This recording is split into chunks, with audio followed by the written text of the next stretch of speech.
Hello and welcome to today's edition of the Listening Lounge. My name is Nick Day and I'm CEO of JGA Recruitment Group, and we're specialist payroll and HR recruiters. Now, they say the quieter we are, the more we hear, and that listening is the secret to discovering the greatest of stories. So sit back, relax, and enjoy today's fantastic guest. Today, I'm joined by leadership thought leader and C-suite executive coach, Caren Kenney. Now, you have a multi-dimensional approach to coaching that really does maximize that human performance element. Tell us a little about your journey and what that multi-directional approach is and how it came to be. Yep, it's a good question. It actually started very personal for me. I became very interested in mental well-being, mental and physical well-being.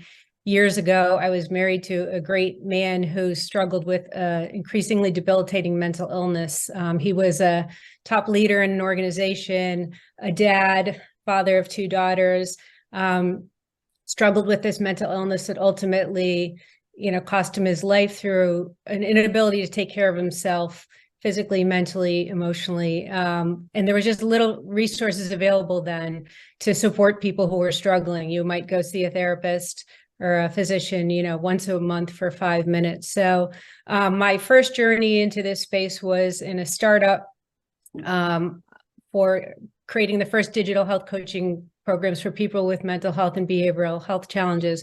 Ultimately, we got acquired into Johnson & Johnson as part of its launch into health and wellness. And I was part of that leadership team that helped to launch that. And then moved directly into the Human Performance Institute, which J&J also acquired, really focused on creating the healthiest workforce in the world. That was their number one. And then offering these programs externally.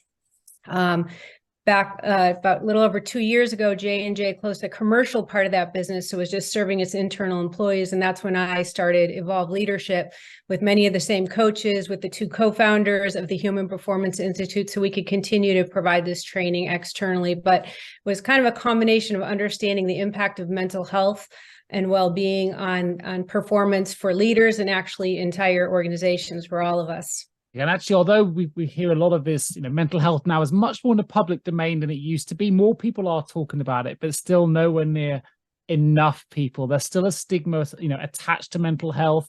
We're still, lots of people still afraid to come forward. I guess I want to find out what you think we can do about that. But also, I'd love to know a little bit more about the impact that Human Performance Institute had when you were at J&J. It's kind of led you to Evolve Leadership, we know, but you had must have had a profound impact to create, as you said, the world's healthiest, or certainly from a mental perspective, workforce in the world. Well, personally, for me, it had great impact. I think we're often training people in skills and competencies for roles. And while that's important, we're missing this whole person option. And there was a science-based formula that doctors Jim Lair and Jack Roppel worked on for years, originally starting with athletes.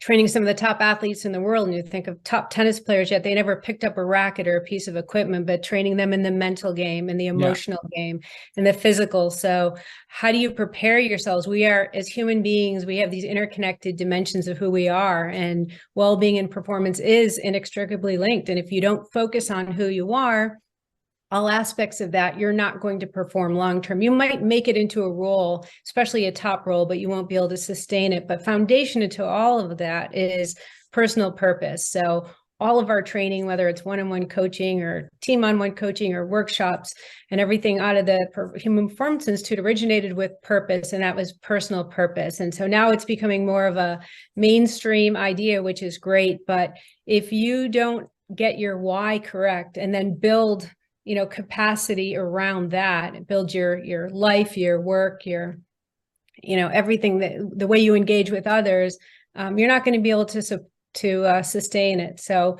we really went beyond business competencies and skills to look at what makes a human being tick. What are their challenges? What are their barriers? Where do they need to identify and address vulnerability? And that is physical, it is mental, it is emotional, to all those areas.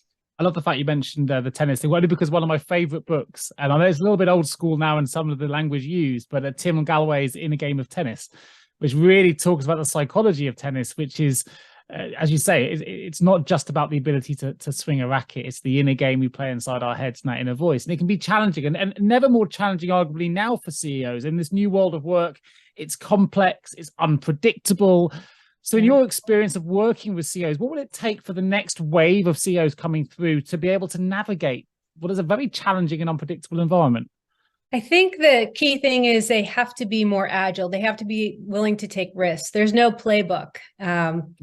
We don't know what's going to come. We didn't know the pandemic was going to come. We didn't know that anything was going to come. So I think at the end of the day, you can't prepare for everything. You don't know what's going to come, but you can prepare for anything. So one is, in this new expanded set of skills, you want to be comfortable with change and uncertainty. You have to be able to pivot and take risks.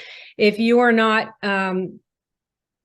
feeling in control, if you're feeling stressed or overwhelmed or fearful, you're not going to take those risks. You're not going to pivot. But if you feel like you can prepare for anything that happens and you have a plan in place on how to activate, then you're going to be able to do it. So certainly that comfort with change and uncertainty, it's critical. And then the ability to influence and inspire, because you now have to engage employees, shareholders, consumers in a very, very different way. Your purpose and value, the mission of your company is more important than actually the product that you're offering. Because if you want your employees to stay, to be motivated, if you want consumers to buy your product or your services, you have to be able to inspire them. This whole quiet quitting, great resignation, leaders and companies have lost control, so they have to operate differently at the top.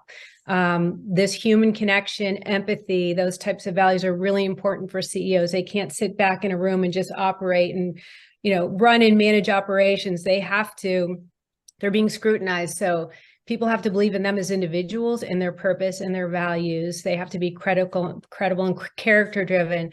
And then in terms of how they're engaging with all of their stakeholders. And then I think another key area, as we talked about, is they have to invest and train differently, invest in themselves holistically in these 4 dimensions. So you have to expand your training beyond, the skills to do the job.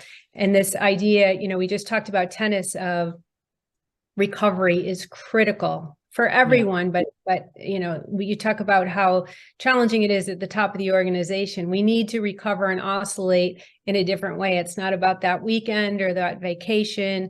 In tennis, Jim Lair was, one of the things he was famous for was teaching tennis players that 16-second reset in between plays. You have to reset yourself mentally, emotionally, physically to prepare for the next shot, forget what just happened.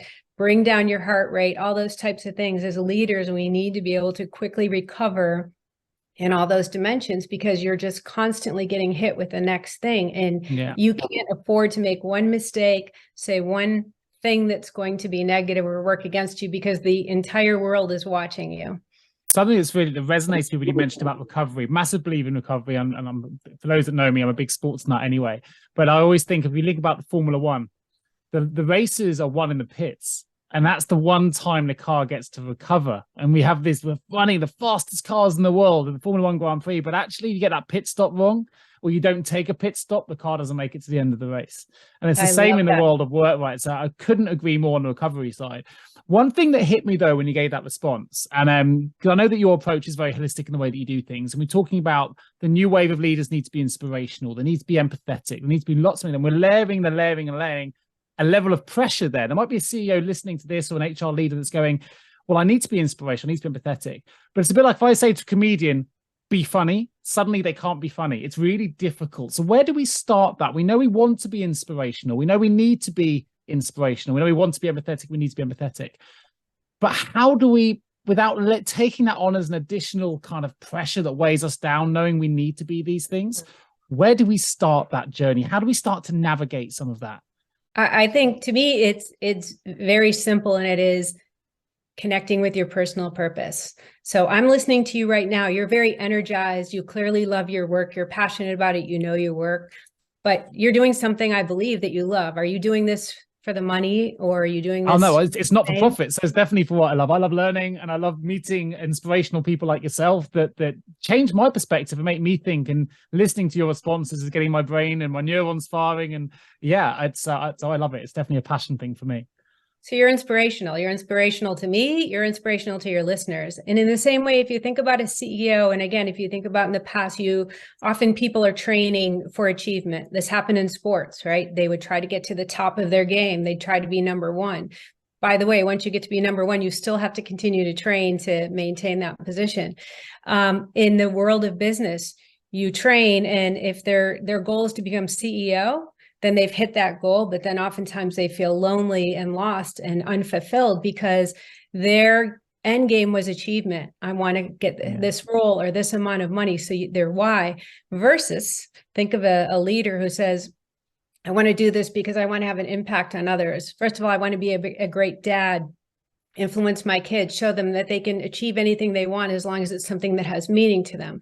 I want to influence my employees and my leadership team. I want them to feel that I made a difference as their leader. I want to impact our customers or our clients and make a difference in their lives. When you have a personal purpose or a purpose that is outside of yourself. So it should transcend yourself. It should reflect your personal values, what matters to you, what you love. That's one. Two is it has to be focused on other people without sacrificing yourself, though. Those who maybe have a life-saving drug, or we still see this in the healthcare space, they're working so hard to improve the lives of others that often they sacrifice their own well-being. So transcend yourself, but value yourself in the process.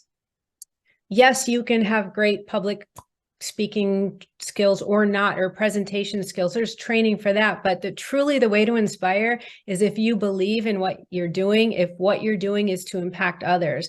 So you will be inspirational when you have that passion. It shows through, it impacts others. There isn't one way to do it. You can be quiet and a little more introverted, but you can still inspire because you believe in something and because you care about your teams and you're all working together. Thank you for joining me on today's episode of The Listening Lounge. My name is Nick Day, and remember, every great conversation starts with great listening. Till next time.